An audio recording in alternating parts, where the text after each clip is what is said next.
Hello, souls and demons, and welcome back to the show. Today's story is called The Lost King of Eden, written by Arcane Tales. And with that, before we get started, if you wouldn't mind leaving a rating, a comment, or a thumbs up, or even a share, it helps keep the stories alive. And with that, let's sit back, grip our seats, and enjoy the show. Decades long of scholarly research has finally bore fruit, and I have found the lost connection between God and mankind. The Garden of Eden written in Genesis was not allegory for the fall of man to original sin, nor even a story of the first man and first woman, but a historical account of the exiled king Adam. It was in Jerusalem where Adam ruled Eden, the very garden of God himself, and Adam was his humble gardener. But it sat under the heavy thumb of the Babylonian Empire as a vassal state, and they demanded heavy tribute from Eden. Adam, in his arrogance, denied the empire its tribute, and the Babylonian king marched into Eden, setting the garden ablaze, as well as man's connection to God. But the time has come to restore that connection. A recent archaeological discovery unearthed the written words of a prophet of Judah, that the heir to Eden may recover Adam's crown from his resting place and reconnect God to his children. Of course, it also speaks of the serpent of Stygia, which rests in the tomb guarding the crown. This very serpent may have inspired the writing of Samael, the serpent in the garden which tempted Eve. But I believe it to be a remnant of the snake cult that persisted as healers in the old Jerusalem temple, worshipping the great bronze serpent, Nehushtan. This worship must not have lasted after Moses' revelation of the commandments of the one true God. This prophecy by the man of Judah was dismissed as a mere museum piece by more skeptical colleges. But I believe to have found the heir to Eden himself, a fellow believer named Elliot Ben Hadad. He could see the handwriting of God, invisible to mortal eyes, which proved to me that he was the key to Adam's tomb. We made the necessary provisions before setting out on our journey toward the Ain Dara temple ruins in Syria, where our combined research pointed to the aforementioned tomb. Lastly, before leaving the comfort of civilization, we said prayers, I in English and he in Hebrew. Our trip was made much less arduous than it may have been for the ancient peoples, thanks largely to our modern modes of transportation. Ain Dara seemed a desolate ruin in contrast to the verdant trees that dotted the desert around it like an apple farm. The blasted stone and clay showed hints of a mighty cherub guardians and eroded reliefs of chimeras.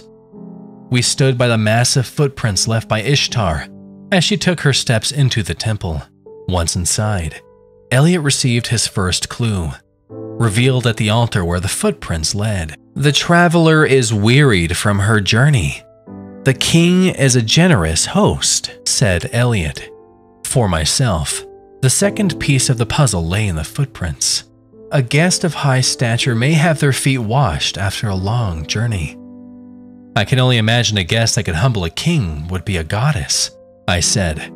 I pulled out my canteen and gave it to Elliot, motioning him to pour water over the footprints. He sprinkled over one nearest the altar. Nothing. Then the first step. Still nothing. Finally, as he poured water over the two standing prints, dust flew out from under a single tile. It took our combined strength to remove the block, but there unveiled a secret passageway into an underground tunnel beneath the temple. Using a rope tied to a sturdy nail, embedded deep into solid earth, we climbed down into the pitch-black tunnel. I tried lighting a flashlight, but to no avail. Elliot saw the message inscribed in the darkness. Through faith alone can you find the light of God, he said.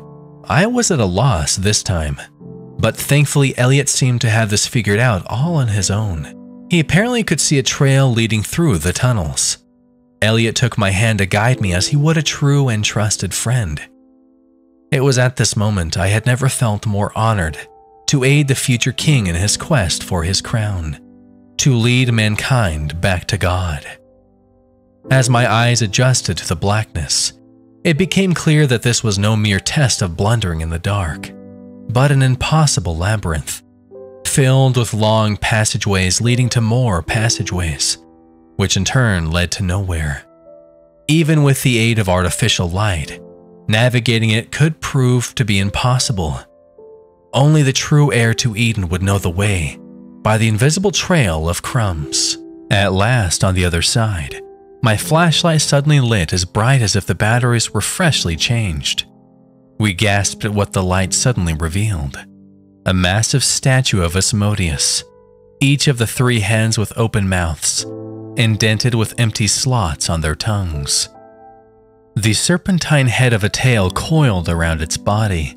The rough stone demon was dreadful to behold, yet even more so were the millennia-old remains that surrounded the room. I surmised that these were in fact the very architects of a labyrinth that could not escape their own creation. About the walls were 9 pedestals, each housing a tablet with a single word in ancient Assyrian text. I assisted in the translation and read them to Elliot. Dove, dragon, earth, king, library, star, sword, tree, and woman, I said. Elliot received his next instructions at the feet of the statue.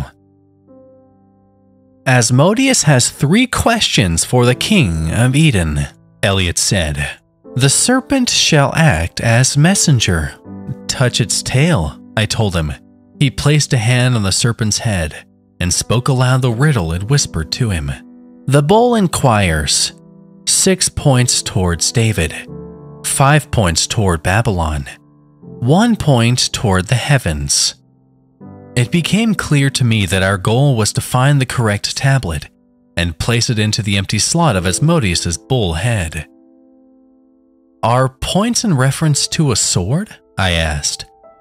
Like a declaration of war between Jerusalem and Babylon. Or the earth. Points in terms of places on a map, Elliot countered. But how does that account for the point towards the heavens? I asked. It seems like it should be simple, given our riddles have the answers laid out before us, and we only need to pick the correct ones. Perhaps it was the anxiety that compelled Elliot to pull out his necklace that adorned a tiny Star of David, gripping it tight and praying. At that very moment, the answer became as clear as day. Star, I cried. Star, Elliot smiled. Of course. Relief washed over his face. 6 points for the Star of David, 5 points for the pentagram, 1 point for the stars in the night sky. I directed Elliot to the star tablet and he placed it in the bull's mouth. Nothing happened, only silence. Touch the serpent again, I said. He did so and spoke aloud a second riddle. Clearly, we would not get our results until all 3 were answered at once. The man inquires, from this seed grew knowledge, from this seed grew life, from this seed grew realms. Elliot and I became more confident of our knack for puzzles. We concluded on the woman tablet, as the female is the vehicle for life. She brings man into the world who spreads knowledge and builds homes, kingdoms, and realms. Elliot placed the woman tablet in the mouth of the human head and placed his hand on the serpent for the last time. We're so close now, I said. The sheep inquires. This beast flies by 2 winds. On the west wind it carries away hordes of treasure, and on the east wind brings bountiful harvest. And there it is, I said with unimaginable glee in my heart. It was so simple. Dragon. Just a few moments more before the crown is yours, and God returns to mankind. Which one is it? Elliot asked. That one, I pointed. Dragon. The hordes of treasure line practically gave it away. Elliot joyfully rushed to retrieve the dragon tablet for the sheephead's mouth. Thinking of dragons reminded me of simpler times, and the lectures on theology my old professor taught at the university. The dragon of Western tradition was a symbol of greed and treacherous lords. hoarding treasures such that it would be of no use to anyone, including the dragon itself. In the Eastern tradition, however, the dragon was the bounty of the river and a bringer of good fortune. My mind trailed off to more comparisons between the East and the West, the Buddha and the Christ being one and the same, both having eaten from the tree of eternal life. Trees were a very prevalent symbol in cultures around the world, like the world tree Yggdrasil of Norse legend, the tree whose branches contain all the realms. "Wait, stop!" I screamed as Elliot's hand was but inches from the serpent's head. The second riddle is tree. In our pride, we had nearly ruined our chances of retrieving the crown, just as Adam had severed man's connection to God. "Are you sure? Absolutely sure?" Elliot asked. "No doubt in my mind," I said. "The tree of realms, Yggdrasil. The tree of life, Bodhi tree. The tree of knowledge, Garden of Eden." "I wouldn't have guessed," said Elliot. "This is why God brought us together," I said. Elliot replaced the woman tablet for the tree tablet in the human mouth. He reached once more for the serpent head, but hesitated. "I'm sure it's correct, I promise you," I said. "I trust you," he replied. He clasped his hands together in a silent prayer. I kissed my crucifix in response. Finally, like a leap of faith, he firmly pat the serpent's head, and no sooner did Asmodeus begin to move. We were taken aback at first, thinking we failed, until a passageway revealed itself behind the statue. I helped Elliot to his feet, and we both leaped in joy and hugged each other tightly. The way was open, and once more, the tunnels began to brighten, like God himself was illuminating the way for my humble, mortal eyes. As we entered, Elliot paused to find two messages above artifacts on either side of us. To the right was a dagger, and the message was clear of any prose. "With the dagger of Abraham you will slay Nehushtan, the disobedient servant of God," said Elliot. I didn't want to believe it, that the great serpent of Stygia was real, or even the very same Nehushtan worshipped by the snake cult as a false god. "We could be walking to our deaths, Elliot," I said.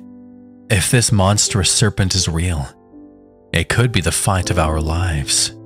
"Look here," said Elliot, pointing to the opposite wall. There was a tall staff in the shape of a straightened wooden serpent. "With the staff of Moses, shed the dead flesh and reawaken by the glory of God," he said. "This is the staff that Moses transformed into a snake before King Ramses' eyes." "It's a healing staff," said Elliot. "I am meant to die so that you will resurrect me." I looked at Elliot with deep concern. "You were right. That God has brought us together," he said, with a hand on my shoulder. Elliot took the dagger and I the staff. We steadfastly marched to the final door at the end of the passageway that could only lead to Nehushtan, our final test. I opened the door and a waft of foul air invaded the hallowed hall we still remained in. It was darker than the room of Asmodeus, darker even perhaps than the labyrinth. Only this time my flashlight functioned properly.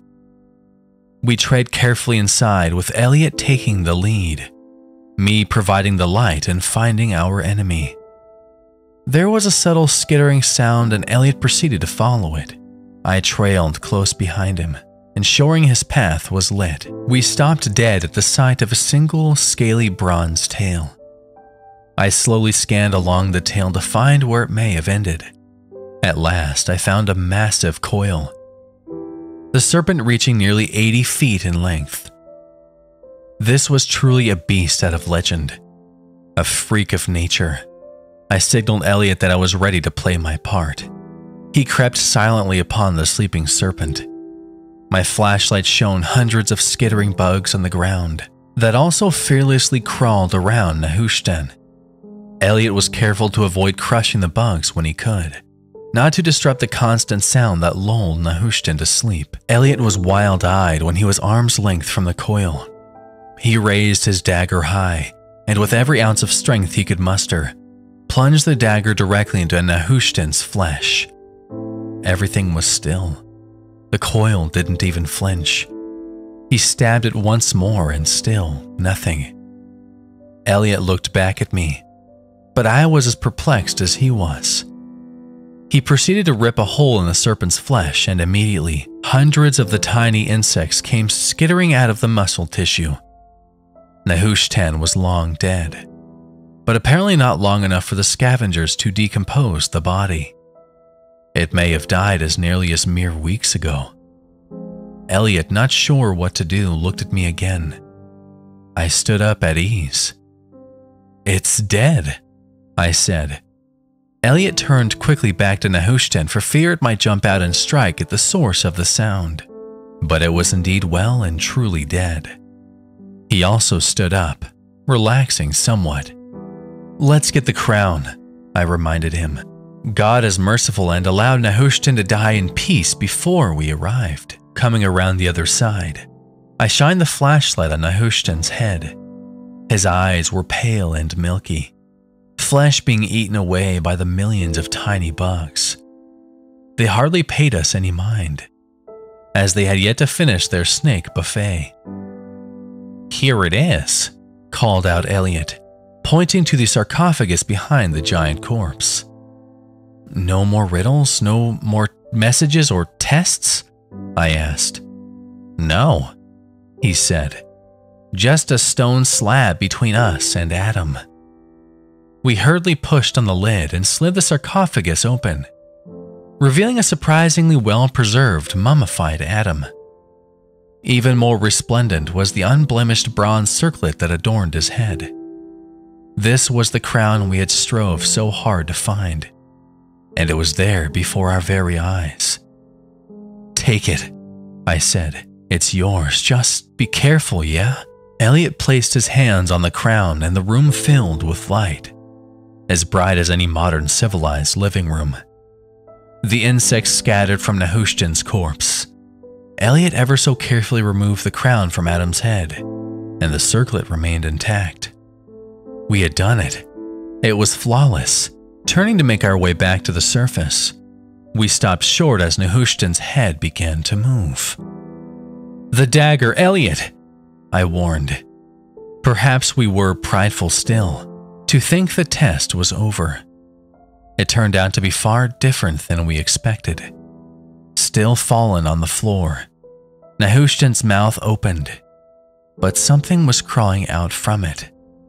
A gelatinous form with thousands of tiny, quivering legs shifted its way out of the serpent's throat. In the light, there was no mistaking the completely alien horror that stood before us. Some abominable amalgamation of a snail and a centipede. It stood erect, towering 7 feet above us.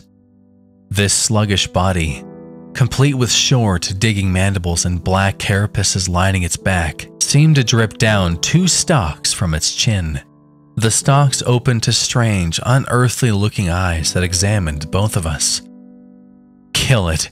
For God's sake, kill it!" I screamed. Elliot couldn't move, paralyzed by the monster's gaze.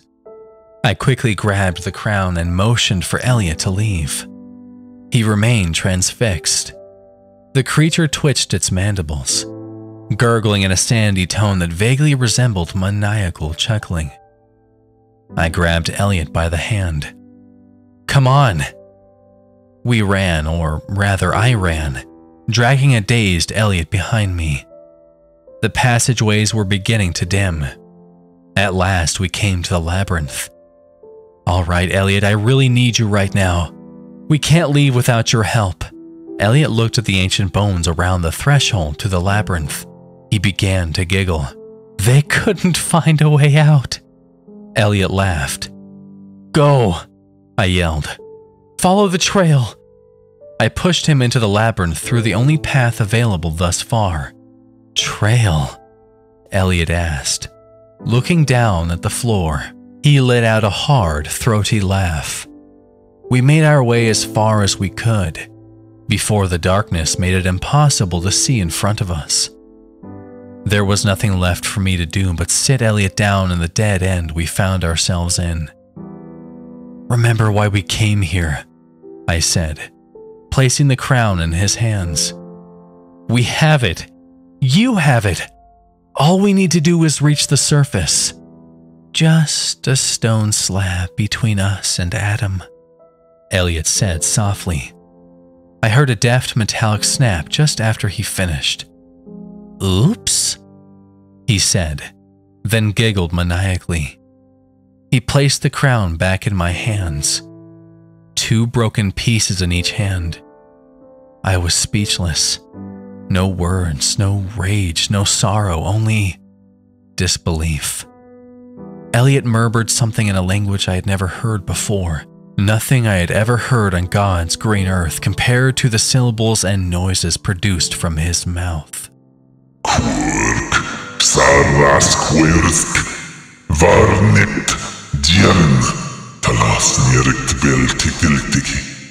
Before we were utterly consumed in the darkness, the last thing I saw was the crazed look in his eyes. "Gods feasting on gods," he said. He revealed the cosmos. The Holy Spirit was severed from my eyes. I slumped down, and the horrid realization that we were trapped forever.